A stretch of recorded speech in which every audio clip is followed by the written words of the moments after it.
Hey everybody, welcome back to my channel. If you are new here, hello. If you are returning, welcome back. Thank you so much for sticking around. I really appreciate you. So I'm trying out a different lens today. It's not new, it's just different. I'm kind of like reevaluating my entire filming setup right now that I'm like getting more settled into my office and all of that. I'm kind of considering, honestly, flipping the entire operation around so that my desk is the backdrop to my videos because my desk is very cute. So I don't know. I'm probably gonna be switching up some things like visually now.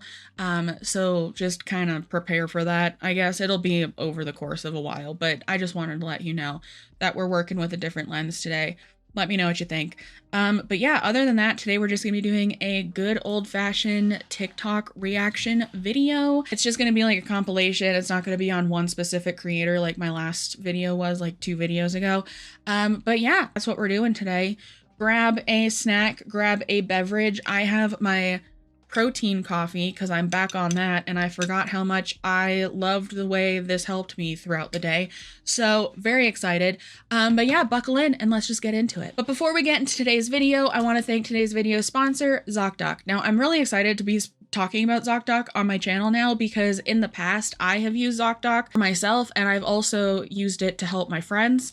And so yeah, if you don't know what ZocDoc is a free website that allows you to easily search and compare high quality in-network doctors so you can find the right doctor for you. Whether you're looking for someone in-network, nearby, or just a provider that has an appointment schedule that works for you, ZocDoc makes it easier than ever to help you find a doctor that meets your needs with no guesswork or phone calls involved. When I first moved to Denver 6 years ago now, I was coming from a pretty small town that I had lived in my entire life and therefore had the same care team for a very long time. And so when I moved here, I was also switching insurances and I was just kind of being thrown to the wolves with having to find new providers. And I turned to ZocDoc a lot. I used my insurances directory as well as all of the reviews on ZocDoc and it helped a lot. The reviews for me were really important, especially when finding an OBGYN, because I think out of like the doctors that I do see, I think that's one of the ones that I'm like more particular about. Like I said, there are a ton of patient reviews and detailed doctor profiles, so you can get a real sense of who the doctor is,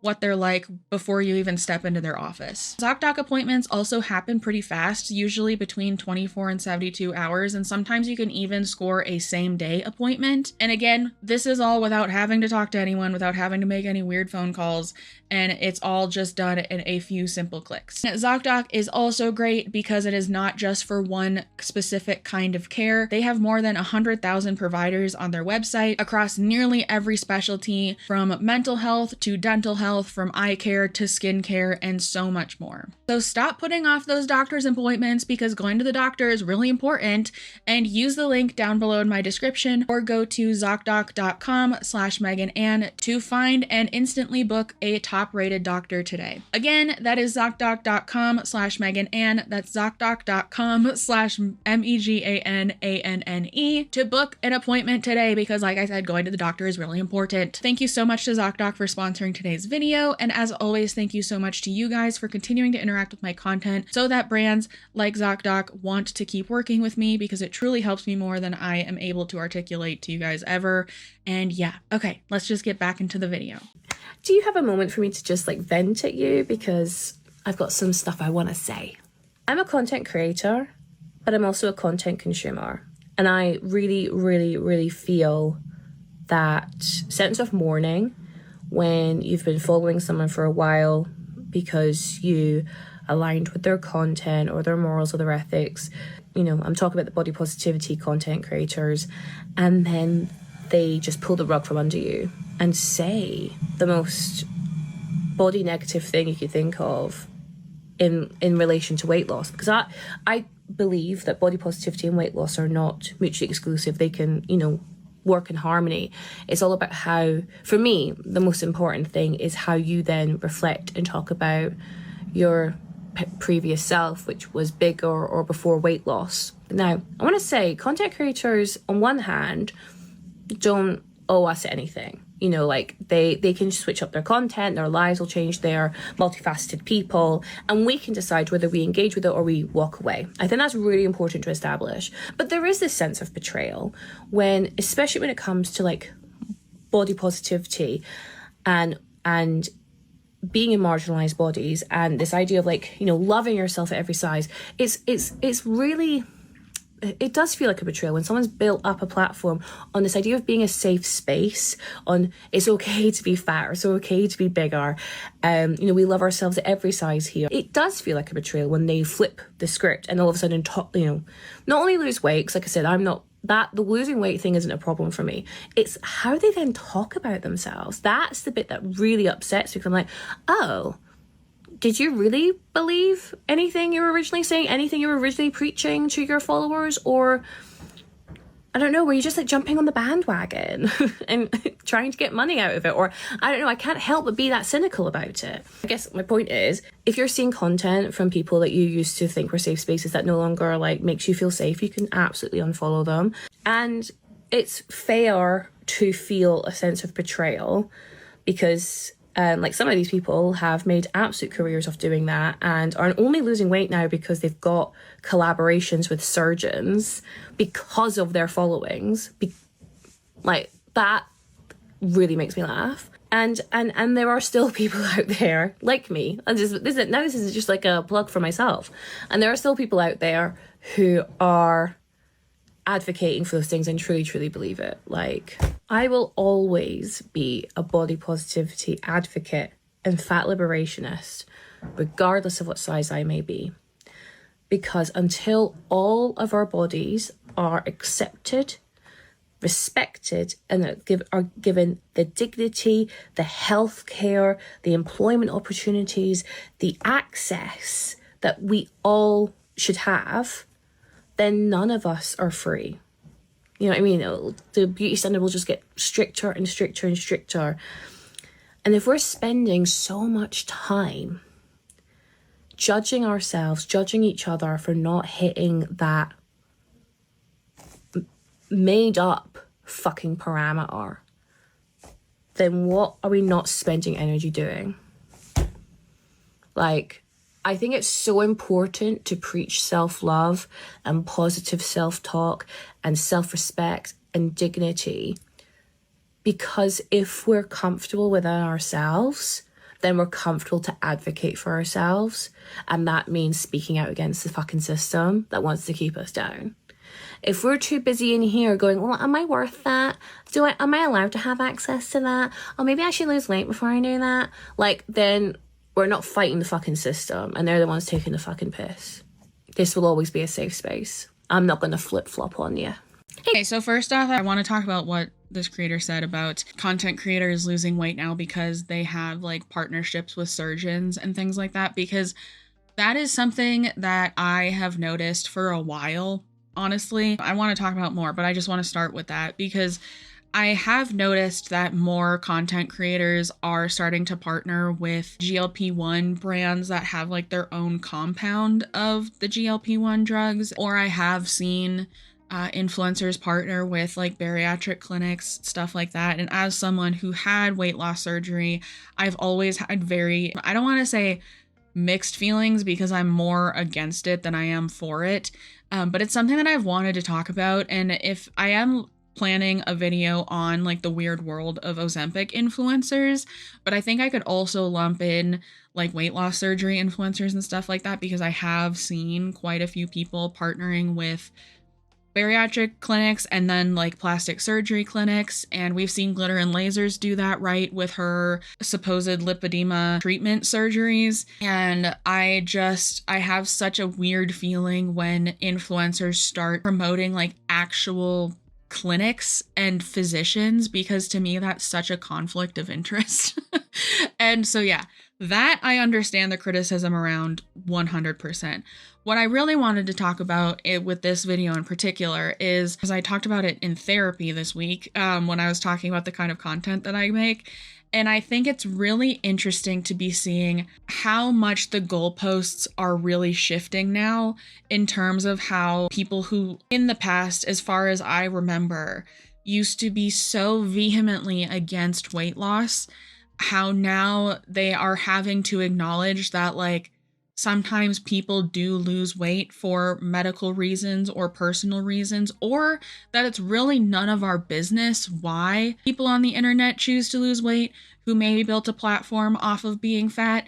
And because I have always been a proponent of the idea that people, content creators included, can change their minds, and like that's okay. They can learn more or have to make a big decision because of things that are happening in their health, in their life, both, whatever. It's okay for people to change their minds. And we as content consumers, because like this person said, I am both a content creator and a content consumer, need to realize that what this person on the internet chooses to do with their life, if it's a massive change compared to why we followed them in the first place, that doesn't have anything to do with us, both in how we feel about it, but also how we should feel about ourselves. Because I have seen a lot of the creators that I still followed from like my body positivity days and stuff. It's still a lot of like fashion influencers because I've always been plus size even at my lowest after I had weight loss surgery. So I liked following fashion accounts with people who have similar body types to me. But I have seen a lot of them starting to lose weight. I never feel like a sense of betrayal about that, like around that, because one, I think it's very parasocial to feel that way, but also I recognize, and I think this is just the difference between me and fat activists, I recognize that there's probably a very good reason as to why this person is choosing to lose weight, right? Because I've been there and I'm there now still. But I just think it's really interesting seeing how much the goalposts are having to shift in terms of how activists talk about weight loss now, or an intentional weight loss now. Back in the day, they used to be like vehemently against it. They used to just despise the idea of intentional weight loss and think it was so unnecessary and think it was fat phobic and stuff. But now we're starting to see more and more of them being like, I think it's okay if you're losing weight, or if you choose to lose weight, that's none of my business, blah, blah, blah. But at the same time, with them saying that, them having such strong feelings about content creators online losing weight, at least to me, means that they still feel like it is their business. And to me, what someone chooses to do or not do with their body is none of my business. I just wanted to put this in here because I think it's really interesting just seeing, like I said, the goalposts shifting, the tides changing, now that so many fat activists are having to lose weight because their health is now being impacted by their weight. And there's really no way that fat activists can argue that. And so now they're kind of having to like accept weight loss more. And I just think it's really interesting. Conventionally attractive straight men love being with curvy women until it's time to leave the bedroom and go outside in public with them. Who said that? Who said that? Oh my God, what was that? Okay, so this one's really short, but I wanted to talk about this here because I have talked about how growing up while consuming fat activism content without really knowing that's what it was when I was so young, how much it skewed the way that I thought other people thought about me, and how much that really did a number on my mental health. And a lot of that had to do with the way that a lot of the creators I was following at the time talked about dating. I didn't really start dating until I was 22, I think. I was like a super late bloomer with that. And it was after I had weight loss surgery and had at least been in a bariatric program. So like I had lost some weight by the time I started dating. And I think for me, it was more just like a confidence thing with dating in terms of like why I waited so long and why it was after I lost weight. But now that I have dated so many different kinds of people, predominantly men, because I only came out like a few years ago, and that was when I was in a relationship with a woman. So like I haven't really dated a lot of women. So the majority of my dating experience has to do with men. I can honestly say I have dated so many different kinds of men, so many different kinds of like levels of conventional attractiveness, if whatever that means. I have never experienced this at any weight, okay? Like I have dated when I was dating at my absolute lowest, I never experienced this. I was always kind of like, well, maybe that's because I was at that time below 200 pounds or like very low 200s. But now, like, I'm the heaviest I've been since I've had surgery. And I still am not experiencing that. Like, I have never met someone who, at least to my knowledge, only wanted to be with me in the bedroom and didn't want to go out in public with me. I'm not saying because I haven't experienced this, like, this doesn't happen. So I'm genuinely asking this question, like, have you experienced this? Is this as real of a thing as fat activists make it seem? Because that's why I wanted to talk about it, is because I saw this narrative being spewed so much when I was like 17, 18 years old. I was very young. And so like it made me feel like any man that I was interested in, man, I use man because that's who I was dating at the time, man that I was interested in just wasn't going to be interested in me because I was fat, right? And I have just learned that that is like so not the case. If anything, conventionally attractive, in this case, I'm assuming they mean like fit men. They love fat women. And they like want to be out with fat women. Like, I've never experienced this. But I just don't like that this is such a common narrative that female fat activists, femme-presenting fat activists say to who I can only assume as their predominantly female audiences, because I do think it really does a number on the psyche to the younger women who are watching them, because it's like, it makes you think, because I've been there, it makes you think that like, you don't stand a chance with anybody. Like, and that's just such a shitty feeling when you're going into dating. And I'm just here to tell you, like, from my lived experience, even when I was bigger and I was on like dating apps and stuff, I just wussed out and I never went on a date. But like, I matched with like conventionally attractive men. Like, and so I don't really know. I just want to know, is this an issue? Like because I've personally never experienced it. If anything, the men that I have dated who were quote unquote conventionally attractive liked me for me and were attracted to me for me. And like, my body was my body and they don't care. Like, I made a video a very long time ago with like dating advice and stuff. And let me know if you want an updated version of that, because I love talking about dating. Okay. Let me know if you want that. Kind of maybe like a question, like a Q&A type thing. I get asked a lot, like when I do ask for those kinds of questions about how to feel confident in bedroom with someone that you haven't been there with yet. And like, feeling confident in your body and not being scared. And I think this kind of narrative really promotes that idea that you should be scared. And like, I get being nervous 100%, but like, I always tell people, I'm like, the person that you're dating, if you're getting to that point, even if they haven't seen you without clothes on, they know more or less like what they're working with. Like, not gonna be some like shock horror when they actually see it. And so, yeah, I just think a lot of fat activists talk about the way that men in particular view fat women. When, there's some men out there who are assholes to fat women, but there's men out there who are assholes to women in general. They bring it up as a way to like empower their audience, but I think just talking about it, projecting these feelings that the men may or may not have onto them, it really does a number on the self-esteem, because it just makes you like more self-aware than you need to be, or more self-conscious than you need to be, of like, is this person really interested in me when they're showing signs of being interested in me? Like, and you know what I mean? I don't know. I thought we were like over this because I really hadn't seen it a lot since like 2019, 2020, 2021-ish. And so I was really shocked to see it in like the big year of 2025. And just anecdotal experience, okay? Like I alluded to in a past video, I'm kind of sort of seeing someone right now, and it's a man. A white man? No! He is what I would consider to be a conventionally attractive man, okay? But the thing is here is we met each other 6 years ago. And so I looked completely different to the way I look now. Body type, tattoos, hair, piercings, all of it.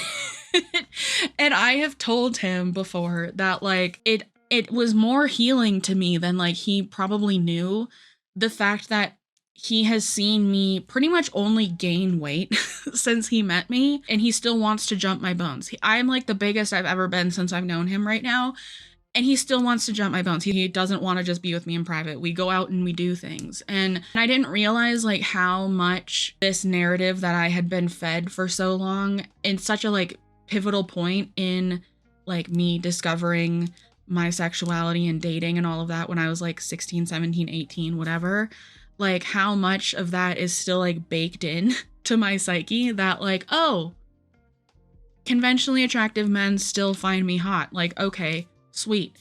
Or at least the one that I would like to find me hot still finds me hot. Like, great. I've done a lot of work on my body image and like how I feel about myself and how I show up with that in relationships, that like the fact that I still felt like very healed in a way, that like when he still wanted to like jump my bones and I'm the biggest I've ever been, I was like, oh wow, that still really did a number on me. I think they bring this kind of stuff up, like I said, in a way to try and empower their audience, but I think it also creates some self-doubt there too, and it made me very pessimistic going into dating. Now looking back at like younger Megan going into dating, now that I'm 29, I just want to be like, girl, you're okay. Like the right one will be the right one, and that's all there is to it.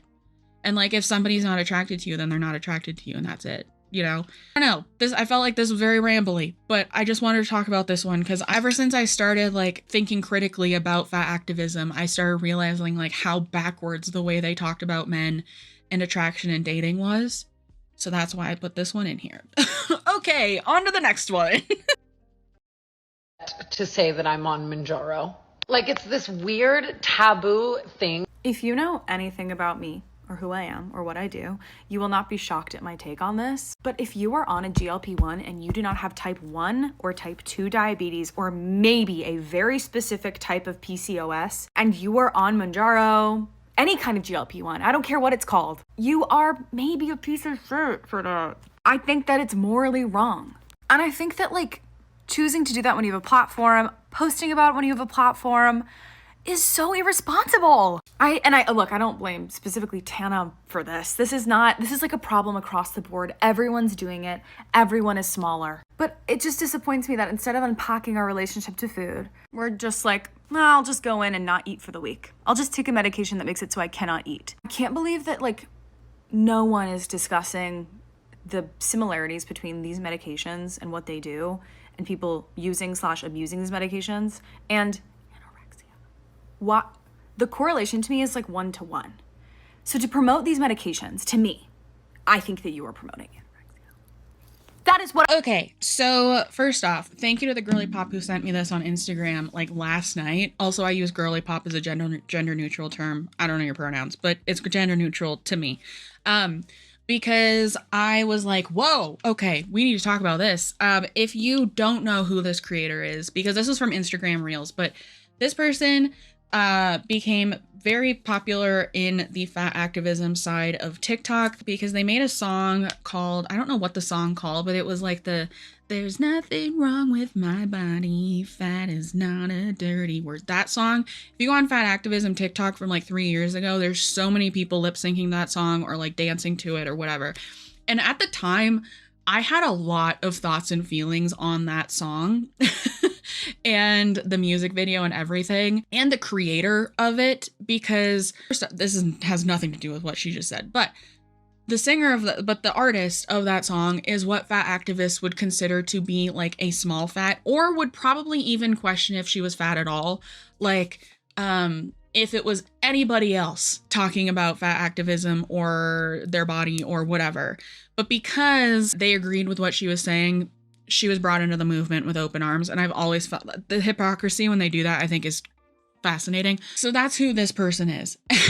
And I just never talked about that song because I didn't know if I'd get hit with like copyright claimed, and I didn't want to like make the whole video and like not be able to play the song in it if that makes sense. So yeah, that's why I never talked about it, but they're back. And for those of you just listening, she stitched a video of Tana Mojo talking about being on Mounjaro. Tana Mojo being on Mounjaro, I don't know why she's on it. It could be for like health issues and stuff, but like if it's for weight loss, don't know if that's necessary. It's kind of like, I'm all about people doing what they want for their body, but when it comes to GLP-1s, it's like if you're within a healthy weight range, I don't think you need to be on it. Like that was like my whole issue with when Jaclyn Hill talked about being on GLP-1s and how she talked about it and how she went about it. Like that was a whole thing. And do I think there's an argument to be made that the way Jaclyn Hill went about it was kind of like medically assisted ED? Yeah, I think there's an argument for that. And so I don't disagree with that creator here when she's talking about that, but saying that anybody who goes on it is promoting EDs is insane. And also saying that you're a piece of shit for going on a GLP-1, you're not on it for like another health reason like diabetes or a very particular kind of PCOS. Like you're not a doctor, okay? You're a musician. Like I am not a doctor. I went to art school, okay? We don't have the right to be policing like why someone is on these medications. Like I said, if you are thin and you are on these medications for like a different reason, have at it. None of my business. But like if you're only on it for weight loss and you're in like a healthy weight range, that's kind of where I start having an issue. The thing with GLP-1s now is they are a tool. They are a really great tool for people who have never been able to lose weight that they've wanted to lose. And now they have this thing that they can use to try it again. And to me, I think a lot of people view GLP-1s how I viewed finally making the decision to have weight loss surgery, and that it is a tool to help us live a healthier life. And again, that's where the disagreement comes in, because I would assume this creator and other creators who have such strong opinions on GLP-1s or against GLP-1s don't think that like losing weight will help you live a healthier life, because they don't think that weight and health are linked. But I'm going to be so honest with you guys. Like I have finally started talking about it in therapy, about potentially going on some form of a GLP-1 in the new year, because I think I'm at a point where my life for the last couple years was like so wildly out of control that like I just kind of lost some of the habits that I had gained in terms of diet and things like that after weight loss surgery. And I think I'm just at a point where like my brain needs a tool again for a little bit to help me get back on track. I know it's not going to help me forever. I know that, but I think it's just going to be kind of like, I guess like a hard reset of sorts to help me get back on track. I'm still like eating well now, and I haven't gone to the gym in a while because I've been in a chronic fatigue flare up for like the last month and a half or so, and that's been brutal. I still want to get back to the gym. I'm doing all of that stuff, but I just think I need medical assistance again. And that's kind of how I viewed having weight loss surgery, was like at that time my blood work was like all out of sorts. I was not healthy for being like 21 years old, and I needed some sort of like medical intervention.